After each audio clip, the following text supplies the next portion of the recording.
देशवासियों को नए वर्ष की हार्दिक शुभकामना। Happy new year. भारत माता की जय। भारत माता की जय। वंदे मातरम। सब लोग मिल करके इस देश को विकसित राष्ट्र बनाने का संकल्प लीजिए और सभी लोग मेहनत कीजिए कि हम लोग जल्दी देश को विकसित राष्ट्र बनाएं। विकसित संकल्प यात्रा लगातार हर जनपदों में चल रहा है, बहुत तेजी से, जिसमें वीडियो से लेकर सब अधिकारी चल रहे हैं। सर, इसका रीजन क्या है? 2047 तक जिस तरह से कवर करना है, क्या इसका रीजन है? इसका रीजन ये कि जो भी लोग छूट गए, जिनको लाभ नहीं मिल रहा है, या किसी का घर बना है और उसका परिवार बड़ा हो गया, अब उसको एक और घर चाहिए, तो गांव-गांव में अधिकारी जा कर के रजिस्ट्रेशन कर रहे हैं। मोदी जी का कहना है कि उन सबको भी घर दे दिया जाए, बना दिया जाए। अगर वो लाभ नहीं पा रहे तो उनका लाभ मिल जाए।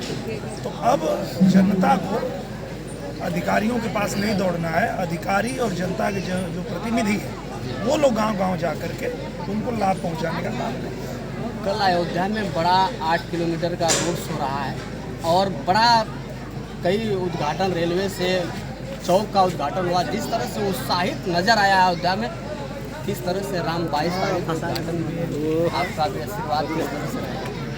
22 तारीख को रामलला का पट खुल रहा है और पूरे देश, पूरे दुनिया से लोग जो है अब दर्शन करने आना शुरू करेंगे। इसलिए वहाँ जो है बड़ी बड़ी ट्रेनें वहाँ से शुरू हो गई, वहाँ पुष्पक विमान जो है वो शुरू हो गया, तो आसानी से लोग आएंगे और अयोध्या में रामलला का दर्शन करेंगे। इसीलिए ये पूरा व्यवस्था बनाया गया। आखिरी संदेश है सांसद साहब, तितिरा रास्तेपुर का मार्ग जिस तरह से मजबूती से तेजी से बन रहा है, उचौवा से फद्दूपुर के बीचों के जिस तरह से जनता है, इंतजार की घड़ी है, कब तक दर्शन मिलेगा, इस पर क्या कहेंगे?